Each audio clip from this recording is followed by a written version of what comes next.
नमस्कार दोस्तों। तो फोर्थ सेमेस्टर में जो आपका पॉलिटिकल साइंस सब्जेक्ट है, जिसमें आपको introduction to the international relation के बारे में पढ़ना है, यानी अंतर्राष्ट्रीय संबंधों का परिचय। तो आज की इस वीडियो में हम इसके सिलेबस, इसके एग्ज़ाम पैटर्न, इसके अलावा ऐसी कौन कौन सी यूनिट्स हैं जो कि आपके एग्ज़ाम के पॉइंट ऑफ व्यू से काफ़ी ज़्यादा इंपॉर्टेंट होती है, जिन यूनिट से जनरली आपके एग्ज़ाम में क्वेश्चन पूछ लिए जाते हैं। तो आज की इस वीडियो में हम इन सभी टॉपिक्स को डिस्कस करेंगे। तो सबसे पहले मैं आपको बताना चाहता हूँ, सेमेस्टर फोर्थ में जो आपका पॉलिटिकल साइंस सब्जेक्ट है, इसमें आपको टोटल 3 यूनिट्स पढ़नी है। अब 3 यूनिट्स के अंदर भी काफ़ी सारे टॉपिक्स हैं जिन्हें आपको कवर करना है। तो मैं साथ ही साथ इनमें जो इम्पोर्टेंट टॉपिक है, जो इम्पोर्टेंट यूनिट है, वो भी आपको बताते हुए चलूँगा। तो जो आपकी यूनिट फर्स्ट है, इसके अंदर आपको आदर्शवाद बनाम यथार्थवाद के बारे में पढ़ना है, जिसके अंदर आप इसके अर्थ, परिभाषा और सिद्धांत के बारे में पढ़ोगे।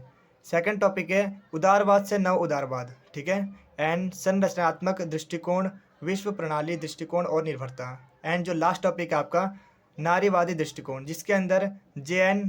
टिकनर एक विचारधारक हैं जिन्होंने अपने ओपिनियन दिए हैं, ठीक है, जिन्होंने अपने विचार दिए हैं नारी दृष्टिकोण को लेके, नारीवादी दृष्टिकोण को लेके, ठीक है।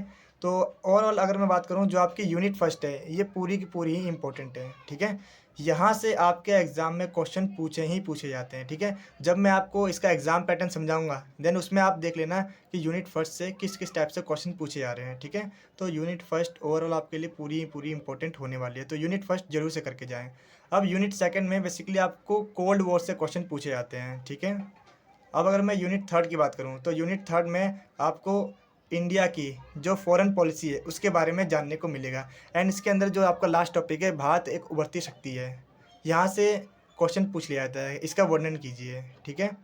एंड इसके अलावा जो गुट निरपेक्ष आंदोलन है, इसके बारे में पूछ लिया जाता है। तो आइए अब हम बात करते हैं इसके एग्ज़ाम पैटर्न के बारे में। तो आइए बात करते हैं इसके एग्ज़ाम पैटर्न के बारे में। तो इसके अंदर सबसे पहले आपको जो आंसर है, या तो आप हिंदी में इसका आंसर दोगे या फिर इंग्लिश में, यानी कि किसी एक लैंग्वेज में आपको इसका आंसर लिखना है। एंड इसमें आपको 4 क्वेश्चन अटेम्प्ट करने हैं, ठीक है। तो इसके अंदर जो आपका फर्स्ट क्वेश्चन है, अंतर्राष्ट्रीय संबंधों के अध्ययन में मार्गथाऊ के यथार्थवाद का बड़ा योगदान रहा है, इस कथन पर टिप्पणी कीजिए, ठीक है। तो जो आपकी यूनिट फर्स्ट थी यथार्थवाद, वहाँ से क्वेश्चन पूछा गया है। अब जो सेकंड क्वेश्चन है, केनेथ वाल्ट के नव यथार्थवाद सिद्धांत का परीक्षण कीजिए, ठीक है। ये भी आपका यूनिट फर्स्ट ही से है, जो नव यथार्थवाद ये है, ठीक है। एंड थर्ड क्वेश्चन है, अंतर्राष्ट्रीय संबंधों के अध्ययन के लिए निर्भरता सिद्धांत का विश्लेषण कीजिए, ठीक है। तो ये भी आपका जो यूनिट फर्स्ट है, वहीं से क्वेश्चन पूछा गया है।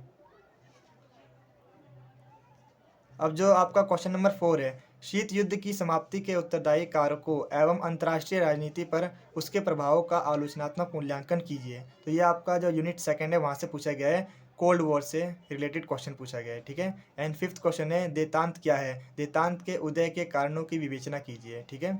एंड जो आपका क्वेश्चन नंबर 6 है, शीत युद्ध में गुट निरपेक्षता की क्या प्रासंगिकता है, ठीक है, इस पर आपको टिप्पणी करनी है।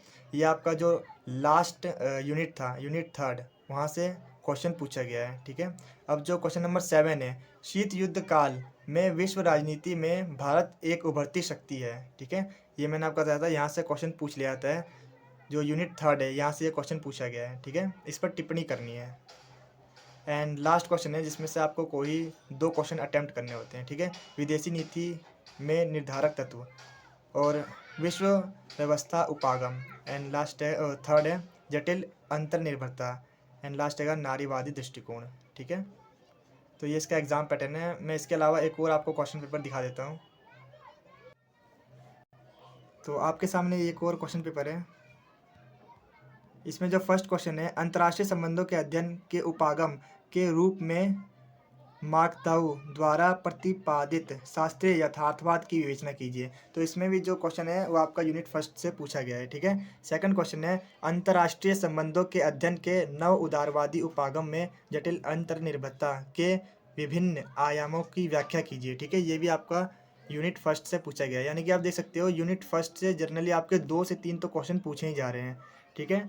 एंड थर्ड क्वेश्चन है, अंतर्राष्ट्रीय संबंधों के अध्ययन में J.N. टिकनर द्वारा प्रतिपादित नारीवादी उपागम पर आपको निबंध लिखना है। ठीक है, ये जैसे कि आप इसमें देख सकते हो 3 क्वेश्चन यूनिट फर्स्ट से पूछे गए हैं। ठीक है, तो काफ़ी ज़्यादा इंपॉर्टेंट है यूनिट फर्स्ट, उसे अच्छे से करके आना। एंड क्वेश्चन नंबर 4 है, शीत युद्ध का क्या अर्थ है?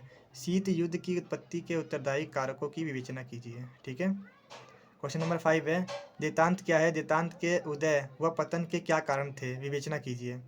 क्वेश्चन नंबर 6 है, भारतीय विदेशी नीति के भू राजनीतिक एवं सामरिक निर्धारक तत्वों का परीक्षण कीजिए। ठीक है, क्वेश्चन नंबर 7 है, समकालीन वैश्विक परिदृश्य में भारत एक उभरती शक्ति है। ठीक है, टिप्पणी कीजिए। तो यूनिट थर्ड से जैसे कि मैंने आपको कहा था कि भारत एक उभरती शक्ति है, यहाँ से क्वेश्चन जनरली आपके एग्जाम में आता है। ठीक है, लास्ट क्वेश्चन है जिसमें से आपको कोई 2 अटेम्प्ट करने हैं। निर्भरता सिद्धांत, गुट निरपेक्षता की प्रसंगता, यूरोपीय संघ और नव शीत युद्ध। ठीक है, इनमें आपको कोई 2 अटेम्प्ट करने हैं। तो इस तरीके से का आपका एग्ज़ाम पैटर्न रहने वाला है। ठीक है, तो ओवरऑल मैंने आपको बस इसमें ये दिखाना चाहता था किस तरीके से आपके एग्ज़ाम में क्वेश्चन पूछे जाते हैं एंड आपको कितने क्वेश्चन अटेम्प्ट करने होते हैं। ठीक है, एंड इसका सिलेबस मैंने ऑलरेडी डिस्कस कर दिया है। तो आई होप आपको ये वीडियो यूज़फुल लगे, तो इसे शेयर कीजिए। Thank you.